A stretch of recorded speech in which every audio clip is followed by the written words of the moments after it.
Kahit hindi pa nahahatulan, pwede nang i-freeze ang assets o ari-arian ng isang nililitis ng International Criminal Court para matiyak na may pambayad na danyos para sa mga biktima. Bagamat may komplikasyon ito sa mga bansang hindi na miyembro ng ICC, may legal na paraan ayon sa Malacanang para ipatupad ang freeze order. Nakatutok si Ian Cruz. In principle, it is the person declared guilty who has to compensate for his or her responsibility in the commission of the crimes.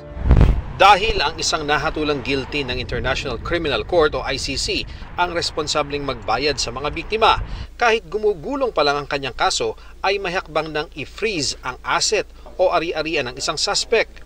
Base sa website ng ICC, ang Office of the Prosecutor o OTP ang kakalap ng financial information ng isang suspect sa simula pa lang ng pagdinig. Kapag naglabas ng warrant of arrest o summons to appear, maaaring maglabas ng request para sa identification, tracing at freezing ng property at assets ng suspect. Ang registry naman o yung gumagawa ng non-judicial functions ng ICC ang responsable para mahanap at ma-recover ang asset ng nililitis at magre-request ng tulong sa mga estado at intergovernmental organizations para mabawi yan. Pero may komplikasyon kapag hindi saklaw ng Rome Statute ang bansa kung saan ire-request ang pag-freeze ng asset ng akusado. Ayon kay Attorney Gilbert Andres, isa sa 5 Pilipinong abogado sa list of counsel ng ICC. This asset, when it's in the Philippines, it needs the cooperation ng Philippine domestic authorities. If it's outside, kung hindi yan non-state party, hindi yan obligated to cooperate under the Rome Statute.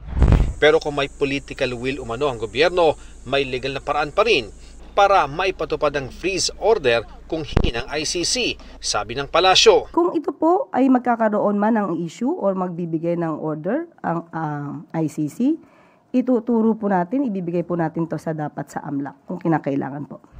Hindi ba ito nangangahulugan ng pakikipagtulungan ng gobyerno ng Pilipinas sa ICC? Kaya nga po ibabato natin sa AMLAC.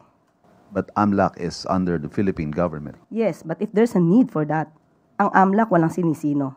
So kung kinakailangan po, para po mabigyan ng reparation, damages, kung sino man ang masasabing na biktima, din kailangan pong ibigay ang hustisya. Git naman ni dating Chief Presidential Legal Counsel Salvador Panelo, maliban sa walang legal na basihan para sa freeze order, wala rin daw ipi-freeze dahil mahirap ang dating Pangulo. Sa huling SALN na inilabas sa publiko noong 2017, may net worth na mahigit 28 million pesos ang dating Pangulo. Hindi na isinapubliko ang mga huling SALN niya. Ayon naman sa ICC, madalas sa lawak ng naganap na krimen, hindi sapat ang mga nababawing asset ng akusado. Pero may trust fund naman daw ang korte na maaring gamitin para sa iba't ibang anyo ng suporta para sa mga biktima. Para sa GMA Integrated News, Ian Cruz, nakatutok, 24 oras.